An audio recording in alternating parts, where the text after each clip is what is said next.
La paresse, au fait, est la source de la majorité des personnes qui ne grandissent pas spirituellement. Tu vas voir qu'ils vont te dire qu'ils travaillent tellement, qu'ils sont tellement fatigués qu'ils n'ont pas le temps de passer avec le Seigneur.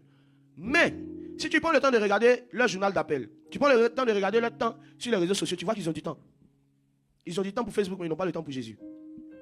Donc, en réalité, souvent aussi, le fait de passer beaucoup de temps sur les réseaux sociaux, au lieu de passer du temps avec le Seigneur, est souvent le signe de la paresse. Parce que la paresse ne se manifeste pas toujours comme étant la nonchalance pour faire certaines choses.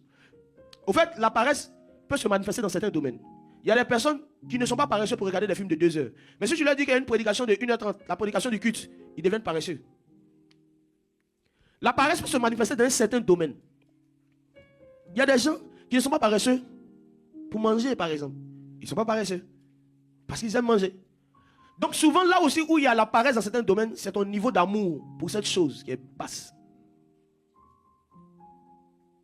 Si chaque fois que tu dois prier, tu te dis, attends, je vais regarder un peu sur Facebook, et tu passes ton temps sur Facebook au point où, quand tu finis, tu n'as pas pu prier, ça veut dire que quelque part, tu as une paresse pour prier. Et ta paresse pour prier n'a pas d'autre source que ton manque d'amour pour la prière. Parce qu'en réalité, ceux qui sont paresseux ont un désamour pour le travail.